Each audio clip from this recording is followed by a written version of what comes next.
Obviously, with the Mamenchi and Memo Aquaba, Bomadian Sober like video a day amame. Na ene, and same because of my Ghana, a nipa bebrenoa, a day or no, anu atumubie. Ya wono much the say, Pimpino and nipa de, ye here, and son yetimia de fata. Kamia say, or my Ghana no ankasana, kako ese yempenny for no mudi animuno. One mun shed any swadi hunubia at the more mine. Womadi or mine din, eko kwa jibusia, na onuma betua pete, basa, ni eja honi eko. Ensem bebre no a se yebeka ya bra na MPP amonyokuo wo so no wono mo hye dwumade kese biase under the year of roads a wono mo kire se wono mo yiyi nsramso na se bridges akese bebre no a won knan ankom ba be yebu Kumasi a se omutwa ekwan firi Kumasi ekokodu nknan ekotumu a emma pressure bia emma nknan emma pressure bia anhyeda mma Kumasi enti nkomu wie saa de no a wo ma hye ase se wodi firi Kumasi ekonkana ye wo mea bi ho no mo a eya na pressure na no odin pa kese enti for the meantime no wono be bypass na kire se baby ti se konongo odumase wodi ko Accra besa ede ko ya kwi saa ho kakra no traffic timi di be 2 hours e wo ho na se abani nyanya sika enfie baako sorry afi baako na enfie mionu ntem obetimi di aye Kumasi ne nkana kwan no a baabi a traffic na no ode ne nyina na obeyi bom kwan anaso obeyi afikyire kwan nti mo amofa konongo ede ko dwaso no de mo hu se aban na hyase a oyi kwantempo kese bi pa ede akofa kuro no achi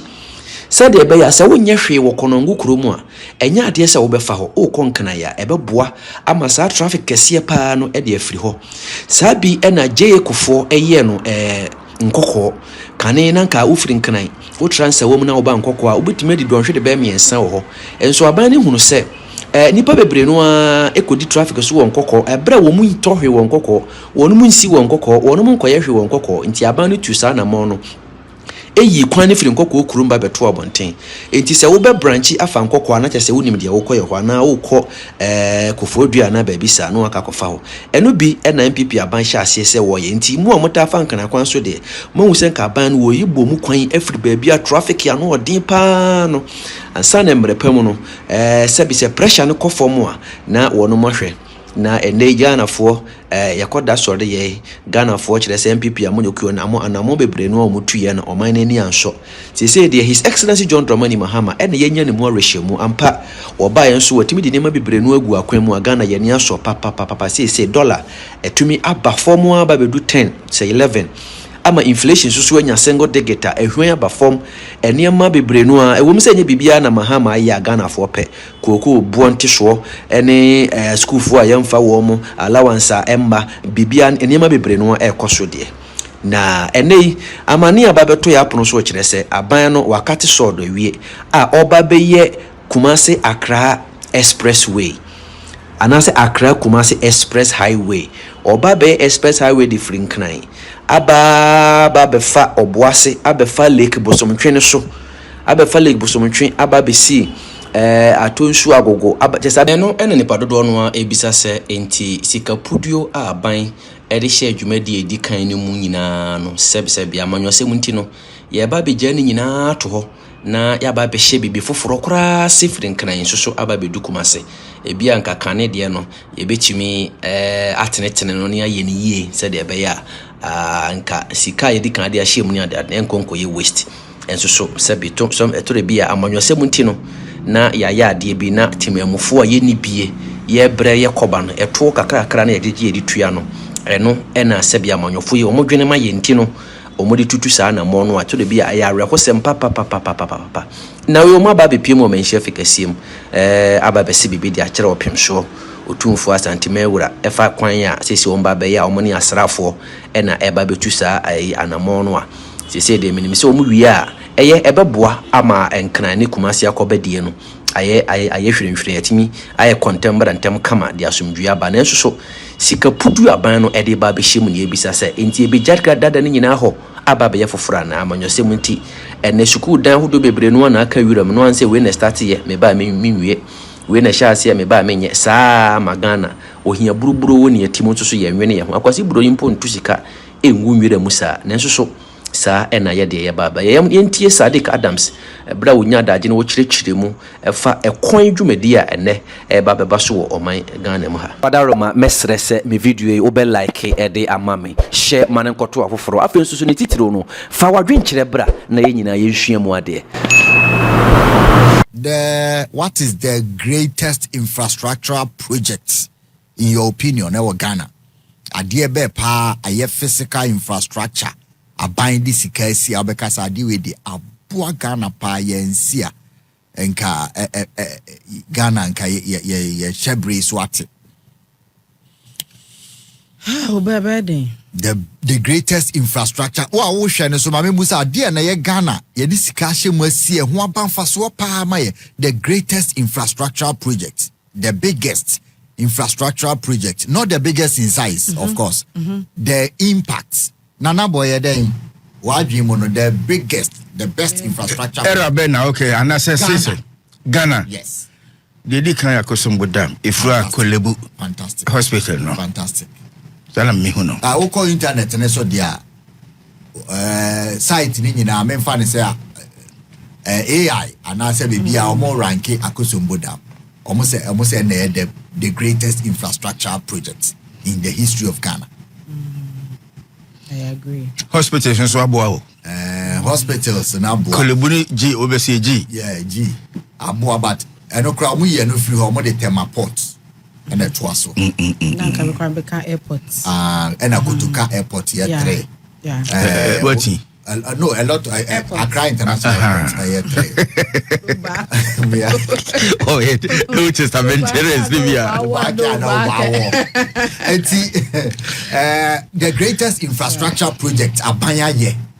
Yeah, Ghana abanya abia ya. Faso abaso pa. Now him says anema we nyina no number 1 no kra na it was opposed. At ahead they are opposed. Na ade ba ku bi na me pesa me ka se weekendi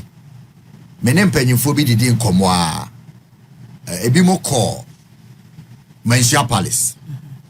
a mo ko hia opem so omo ko traditional blessing for the construction of the Accra-Kumasi Expressway. I know 198-kilometer road. You find say 200 kilometer.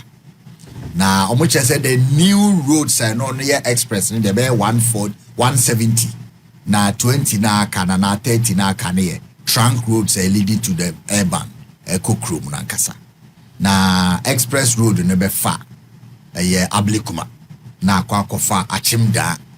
na ede anenama kofa pra mira river pra so na Nkobra na akwa kopie aya Ashanti region Kumasi. Aban ese ebeye 6 lane 6 anameboa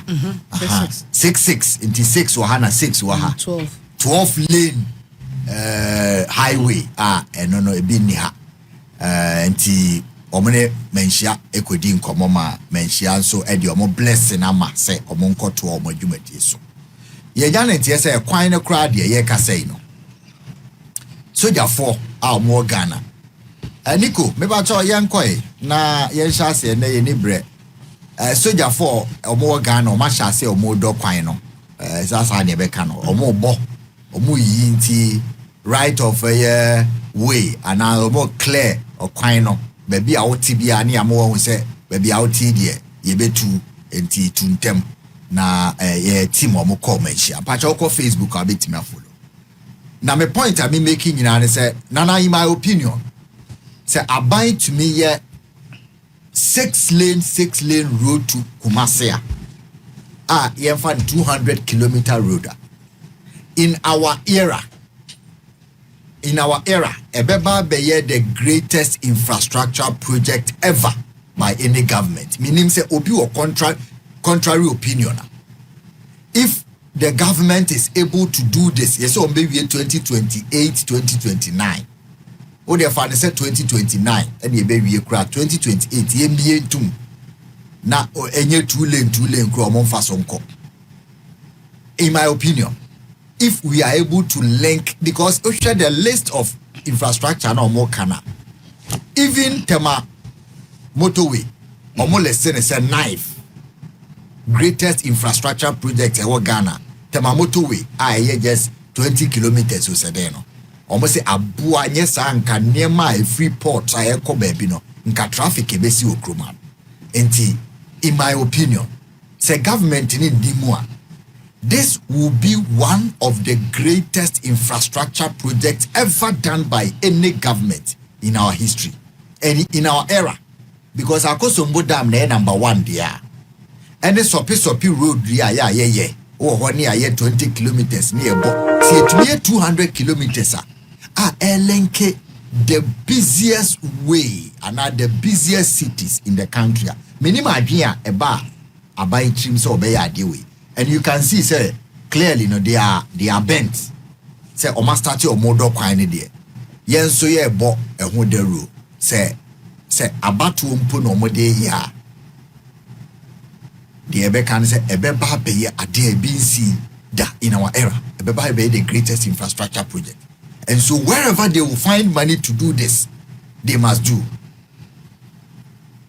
Over the past week na a conversation in a rail transport and no ye adia ye here banana see tuni ye Kumasi Accra na a 2-hour drive 2-hour drive or there who are pay speed 2 hours 30 minutes drive na ya na enye time no kra area manfo no na ekwan na obedi so ne traffic ebechew ene enkwanhia okwa usuru no se ye expressway na accident esi no emu 85% head on collision si etimi express road na ohwe de esi wo kono nkoko ye bypass no accident so ete drastically by 90% den say obeti say nkoko accident esi na say this will be an entire apai ana say enti amaye kwan no eso aye hu da bia moje hwiegu but etimi ete so the socio-economic activities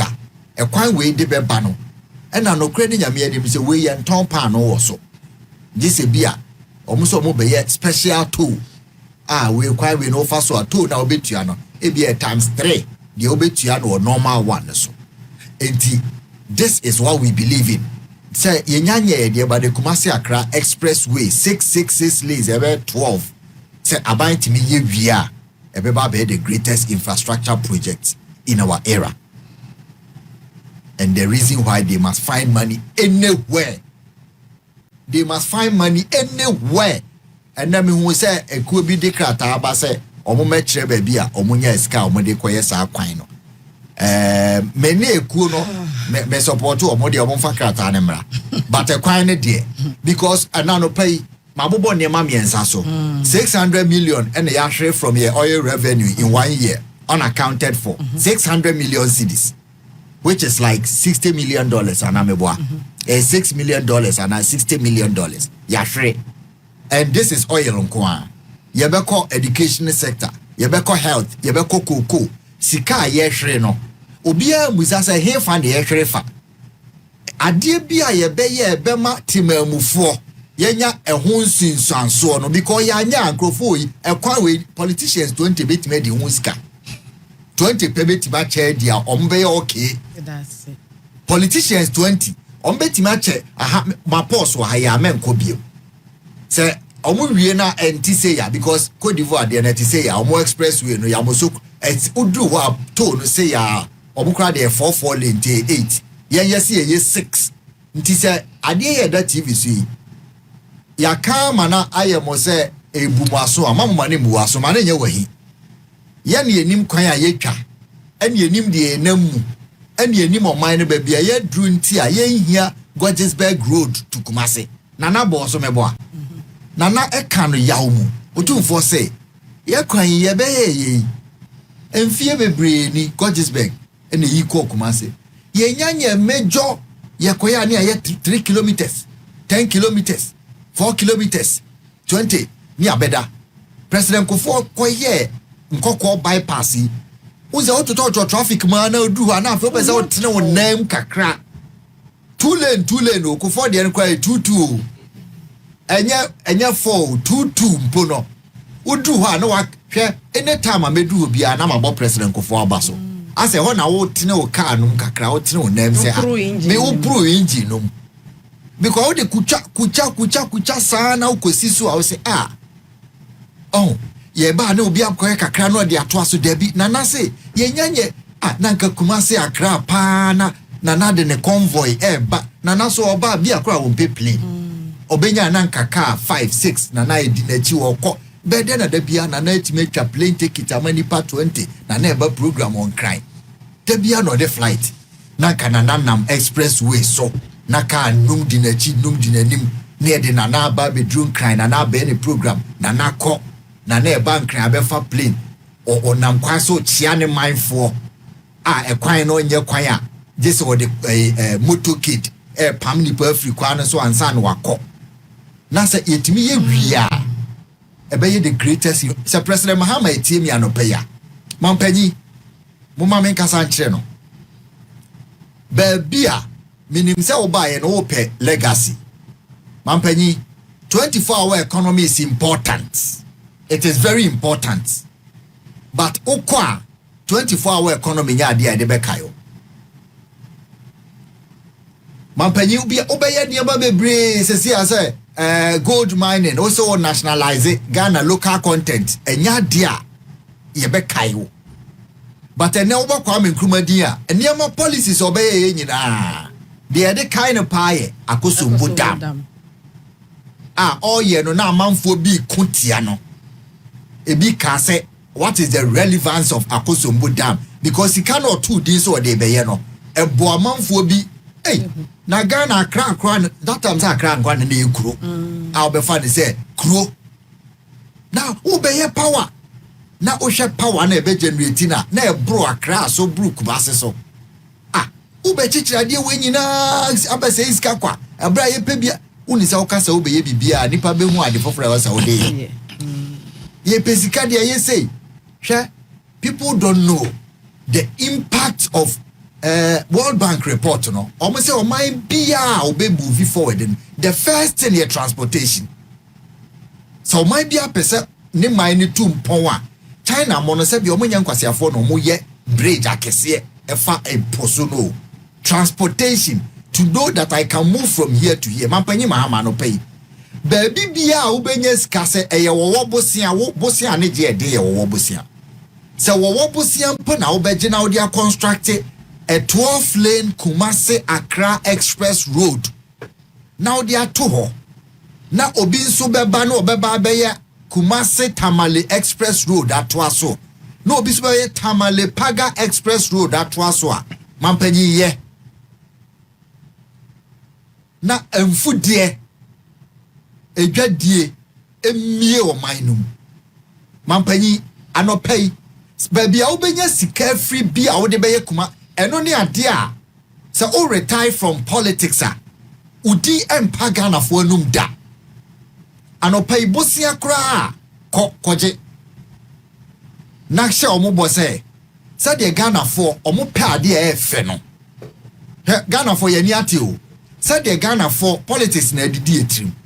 but de Ghana fo pe ade a efe no se unya 6-lane drive na Kumasi koye bigger 2 major cities connected. What's the standard? Ubekwa kwatena fie 40 years, 50 years before you are there. Say 60. And as 66. What the mama mampanyi mama 14 count. Say 108 kra na be free wiase and now 110 kra. Say the remaining years no. Mampanyi abasobo a obeje from Ghana for hono. Nipa bebre nko Kumasi omo nko sunyane omo nko Tamale nko didwa because of a kwan nipa bebre mfa omo niema ma ema niema ebo onyefo because of a kwan ewuo ene de obedim. Transport is a major problem in Ghana. Transportation is a major problem. Now the transportation is not about buses. The choking na ya choking in because obia ti kroma o free Kumasi abaha kra be adwuma na eden nteni ma min tun kwatena nkran mampanyi connect the two cities nata kra de ne de ma say 2-lane 3-lane and so koso. If you are able to open up the country and at the end of the day the big pusher in 50 years time obi baba be ka say Ghana the greatest years under big push memma bibia ensi ukwan because kwan no ye wi a enye MPP for ana NDC for na befa so obi anu odu kokko ne a oye NDC ni anebufu ana meboa obi anu oye NDC ni se mampanyi kofo ye nkokko bypass kakra bi mpo no odu won wo hwe the safety a wanya se aha de ka bia nhia me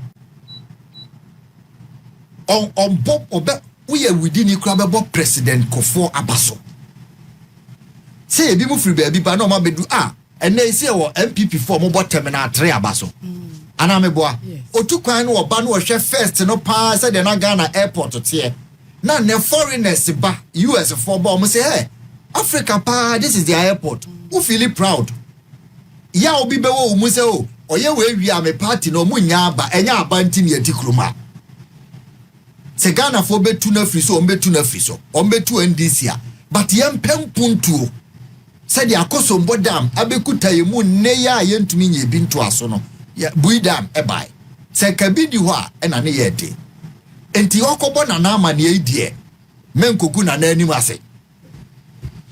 niama bebre akoka kire nana ya anye kwame agboja se wakobo na na ama ne yi wa mfa so amofom ama 3 mesi Ghana kase ebeye Kumasi Expressway 3 years ye bewie sika ye di o mamu ha no ena omo pese omo nyanso na ye nche sika ni dia politicians ten enso omo betime di stomach infrastructure and we have to be behind government because behind anya se ye kase ye nkoto aban mo debi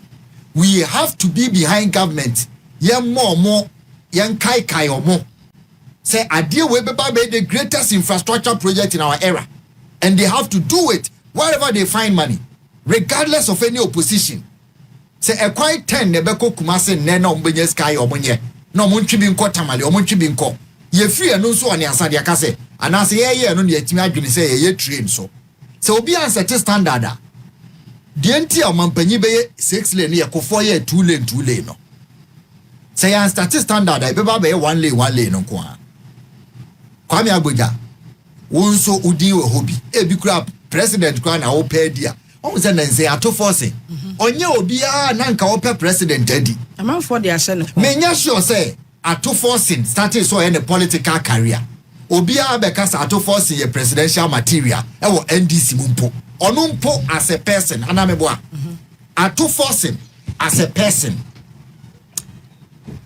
I'm not sure that he has slept and waking up one day say me person be president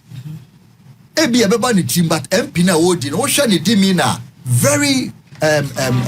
consummate professional very calm demeanor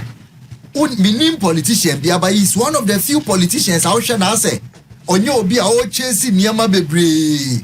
me ohu obi o abonte o timi say lavish lifestyle ye ne fe but menya sure say atotrans no person be president but obey Ghana economy 1.5 year minim baby a wonya ska free a woma dollar stabilize na importers no mo nkasa wo omo import niam no omo edi yo eda 10 sa 11 10 11 abochi wigini no de one ato so na 12 10 11 10 11 sa ama obi a no okra niam 17 cities and 16 cities no wo hwe ni sika wonya ne a waye din ba wo bo ato force di a e woni team no beka se waye bibia ma me enti omo ate wa mo se ye presidential but your friend say profiling and now your pools na omo de ato force India but adan ya obe manage Ghana economy for say Kenoforia tabai no the first 3 years ono so sa na niam ayo say ato force ntimi pege mu konanim kakra you clearly can see that amanfo bebo odi enti kwame agboja try as much as possible na mama Kumasi Accra Express yeah they declare or haminim say more support to me it will be the greatest infrastructure project in this era if it is completed, not in pieces, in full, the 190-kilometer road. No, Nana. Obama say, "Sana politics at here, impuntio." Yes. Until Abraham Lincoln seven. Amanya seven. Nipa intinye. Government of the people for the people by the people. Yeah. Inti obie tu na mo akotol disante and salad atwaba. Kanabuta say in the long run no wonya bibi enfuma ebeye ensena hompo enti anamo aye JDM uchu me maka say obi oha bi ahu JDM 1 ene ye hu JDM 2 nipa subai obi ase ka be ka so asakra afede nkwa afanyame sana nke beka no eno mo ye no twi oye no twi one ye hu sa ti ebede nyame ase abompa ye so ata na chi se on ma bio nti no person legacy na nyame ensa ne den no nya kukudu emfanye nkosi how about kwa mimi hu Ghana politicians so oba ya ye project bebre etwa sika no to ho ebi kro ho ya budget enso em ya kopel loan Ghana kwa ne ye budget a ya da bi age bi san na dia soso ya budget ya bi wie betwa sika no beto no afene be so na adwuma kro na yenye na budget no ya sa ko piska foforo dia ko ye adwuma kro na yenso ya misasa the last year dem no ewai next kana bibi ho tie be srem penifo sana mowi so much akwa we don't tell the 2 years o essentially no ye de wa chani kakra bi enti 2 years na kede be ya ye mamode enya wie menka ma pese kombe in 2028 and before then because so mu ja hokọ ensem be se chenye ensem ketwa wa be wie chire kra no ye beka say ye nya value for money obi adiska no se na ensem bebre ne eja no ebisi kwame gbojaba ye obeka bi Instagram call Achimotekwa na say ye kan say asasu watch diska oro so be yi no ho na fe nsem bebre ti de ye pa ne say ne de eye ka bi 2 years na wie bisa na ya ko pere de wo ya dan nipa bi bebusa the source and no enema democracy nya credentials no untwi fa pa enye bibia keke na wo ya dan a nipa bi bebusa me ehu parliament the oversight committee ni ade wo ho ye behu no wani nyina said ye be ya wa anya na sika bi afa ba bi a yetumi anya nyina so na bisa ntane de me for to wo ma wo bisa se he na ekonya sika no ena ba bi be ya no so de nya ma me sika ye nyina wo ha nyobi ama me ne papa Ghana dim o ma bi tumba besia na o ma ni nkirima 100 years yan wo won ekura de ka ye bi anya hwe ye de anya hwe kra benya godu de afia enti ba bi akwa kofa ne de nkanya me ha no oma emuna ho se ne etwa time se ne di ewie ena anope ye 400 million ena di AC KNUSC teaching hospital ama yero ha na dusu kamede ye news anope yi ena ya tuska ne din ena wa promise otwefo se brise ye bewie ye nya sa pepepe ne anya ne sa ne ne se de no mai na ye nim na abawe beko de beba ne nsema be se akire no ahwa ye mpe akoba sa ba sesa nti yenye se 2 years ebewie ne ekwan wei me check say normal you know say 250 on Accra between Accra and Kumasi enso 198 ena ye na che say ya fa kwa bi so ama ya twetwe ya fa straight line ama a shorten ya ka say the 2 years ye betumi pa because anya kura no na me de nya soja fompo ne kokobọ kwa so omo nye engineer so baby atacha ne ade no omo engineers aha baby atacha wa de ba fa ha ne ade nyina no obi an kameka so omo nim na so omo engineers dia omo hu na ye hu se aha straight ne ekọ nti ya fi ye hu ento akwa we se trade dia oyi wo man hu 2 years di wodu na ehu na ke so 2 years na ewie omo di 7 weeks so 8 weeks na clear fine na ewie na bibia koye mpuntu a eba ne sa no obi nso hu se me yese na beka fa enchen ke ni bia 15 years ye say yes ye fourth republic ye say 34 years me we nka interregional capitals ni anke express kenchen ye wo sika de beye wo de me mfa sector by sector ne hwe sika ayira corruption ekoso sika nkofo di ne ye mu hunkunta so ke betumi aye manabro so so eno ye nkatwa ni nyina mpo no nke bebre o ha ye capture nti ke betumi aye sie ka sie ma ye ni akono ma ho na corruption ya teso ye ne yesu ba abo ne ya teso a ke ni 50 years no na kan between the regional capitals ne de se ni nyina nye express crown point kam fan se baby aye hottest pa ne de ke ni nyina ye express well Sajua. Yeah, Oba. Say I proponent of Expressway. Amount for if you have one to choir now, name the importance of having an efficient road system. Yeah, can't want some na kaya by say immediately. And also the annual to say, yeah, quite not check. Penny Gorgeousberg, Kwano, not for Ghanaians here, but to your coin, but all the connected Konongo and areas now. Na minerals so or the call boase baby out there call afamu akwa Accra-Kumasi a horse so call benya bibi wo ho enti wan ya maye Ghana for say ye betimi atu ye kwan intra na ebra ache say e was a Ghana for so nke adwen ye ho say ye betu kwan eno anadwo na me fi bi e ba bedu ahemachi e kwan kanya kwan tintin bia o so ba I spent more than 10 hours so kwan no so adentra baby etutu potholes baby so cry ye no a enam krom no de enti a we no omu yi e de atu kro na chi mani gi ho no so de oni potri krom almost speed ramp me hu bi da menim ni power tie kire mo omu ye sa speed ramp and tokwa si wo ho e was an tokwa si wo ho because enra na no ameme kono na obi afa so ama na exhaust abu anya adroso engineers na ye o my man no no bianto private car or so do bianto saloon car or so that so they don't know the effect of adea now mind but you come mo ya papa enti akwan ya ti say na ye yi e dia fa kro na chi no eno ne kwan a ye ne aye ya kwantufo na ye kwakwan atenten no awose ye fa so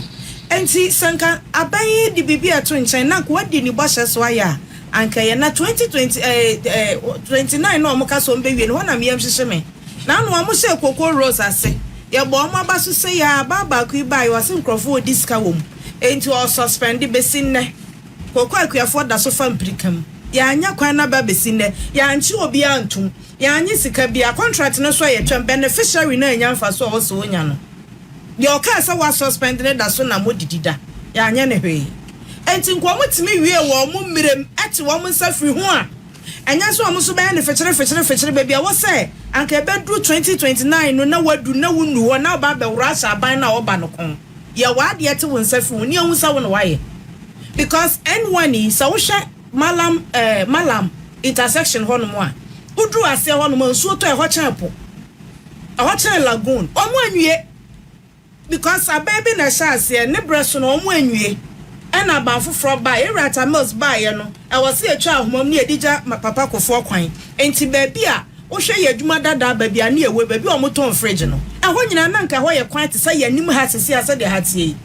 ebra mo de ahopepre aba dada no kofoforo aba enti na wose ye danen ye inaugurate na America ba hu se okwan ne ye awie de camera si ka kwan ne fifia o mu twa video kwa America for de aka bisa wo se sika na wo se ye de yesa animu ho na kosi Malam Junction na wo he sa kwan na eda ho no akofa bintu da ho no sa sika no wo he obi adi enti sa ban so wo yi express road a wonya woni mrem ente ne nsan free ho because ebra obekọ no ba bia wa ya adu no ehọ na ye de bebu na ten express road ni de enti na asase na sa so kwachi ka bia wanya krank ye nkeye 2.5 years omye na nisa ne mre ni mu no obetimi aya wiate ne nsa free ho na ebu nkonta a yetimi ebu ni ye enti sa na ojakwa a Ghana de ebe ha kan ntu de onya woni mre mu na ye bo na baso a ne de na baso bo bia ebia ese bia na ye de amana sa de o ka say Ghana be construction site no am say contractors ni bia take advantage obetimi afa kwan ni bi so na no ye ko Cape Coast kwan yi so obetimi akwa so hu si ahye da block kwan no nu wasi agisa osan da ne ho no waba yes construction site and interest mo ma ye ho nkire yensa na hwe Cape Coast kwan ya ba bi o mo yi middle na wie o omo yi awi anko betimi bi atuma ma commuters no ho atoyen enso na ya block so say ofa so nti wo ejeje say mampanyi anya say construction site a ne atifin mu sa 4 years na ya yi kwan ni bi awi o ni asa da block kwa me kasa na nado ka 3 years onu kwa atwa na 2 years ansa no wako ebedi ne ntumi ni ho hwe anya mo nye wo ya no wa ya wie na wa ye wo wo berem wo ya mi se kofa ba bi o ma ye be kwa na fe yesi wonim no yesi wonim ti so santan no ne ya ti so santan ana ye nso da kwa mfa ade papa bi anso ma wo se a block wonim o ye mfa no thorough way bi anso nti no kwa na kopema no ase ada no anyway ye be da mo ase but said the more cano Burkina for your kwan ya mo ye bi o mo ye 1.5 years is 2 years nti mo be ya mo nya ne prekuna 2029 na mo de akone de se muni wa one be so jankaba de obi ama na obi eni you have to finish the road it's a very important corridor at the Ghana me do be so ngumpo kuntebu a be former administration bi agum ye say oyema uye na ate ho skade bam kura wato nsafre ho de man say be say ye kwan ye ntimi na say masa ade na oba na uka capital punishment asem oba meta wachi pa da bia meka say free bra ye ka say rolling say wudini oba be kunkum ya ma amenu bi no ama obi anso suro say obe sign ya enya say ye di nipa ni bia court am ya sentence o mo death but nipa obe sign ma ya kunu no on sign ya ka say ono so ye wudini me be din komo e wo hypocrisy why me be din komo am say ye wo a lawyer for nketo wo ha ye bebu so omo mbra no e bia omo nim because I don't know why say mampanyi bi na be ba so go suro say obe sign say yenku obi a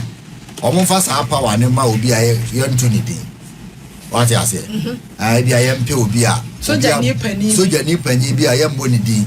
because ye ntu sa position e da ho na ye pe obi akodi e be de na mu obi din oh dabi oba wo akokoduro so oba ye mampani a sa akokoduro no ka ho bi sese obi be ha wukro ma na obeku no but the problem is sorry I compare Bosnia or China compare Bosnia or these countries but among leaders and they have the courage to sign say obi a wabo chrono beyond a certain threshold yenkuno because any man is in ama for you too comfortable with crime sha brand take it to say me wicked say or compare girlfriend 19-year-old girl ne ma me se man enko ne nti no wakohye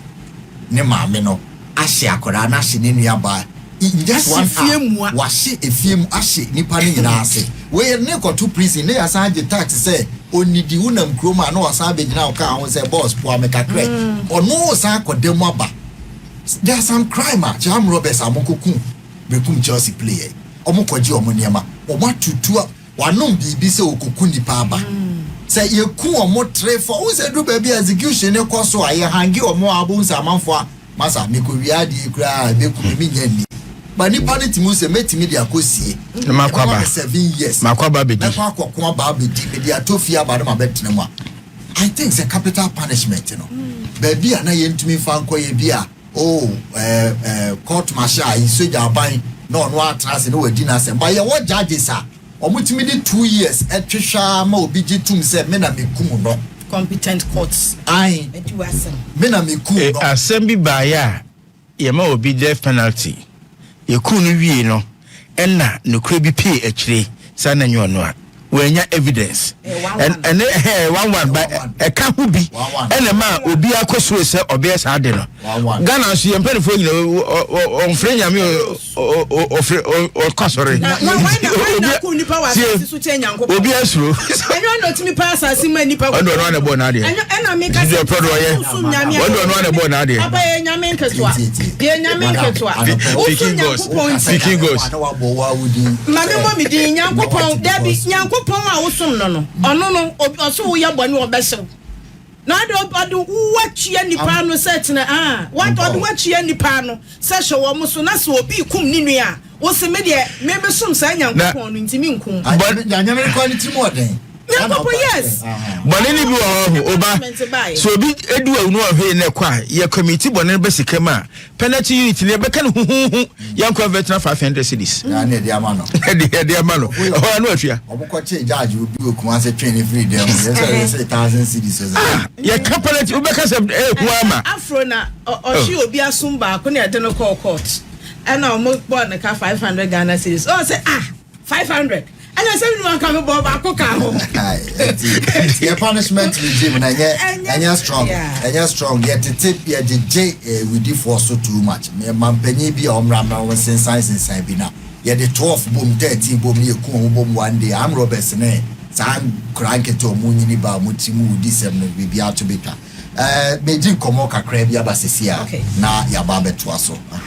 Anti yeah the nya support no brand be see na fe ya beto so me ba in the next 10 minutes na fe ma beto so na dia jaton dia na but ma men kai nyankopon se ju anko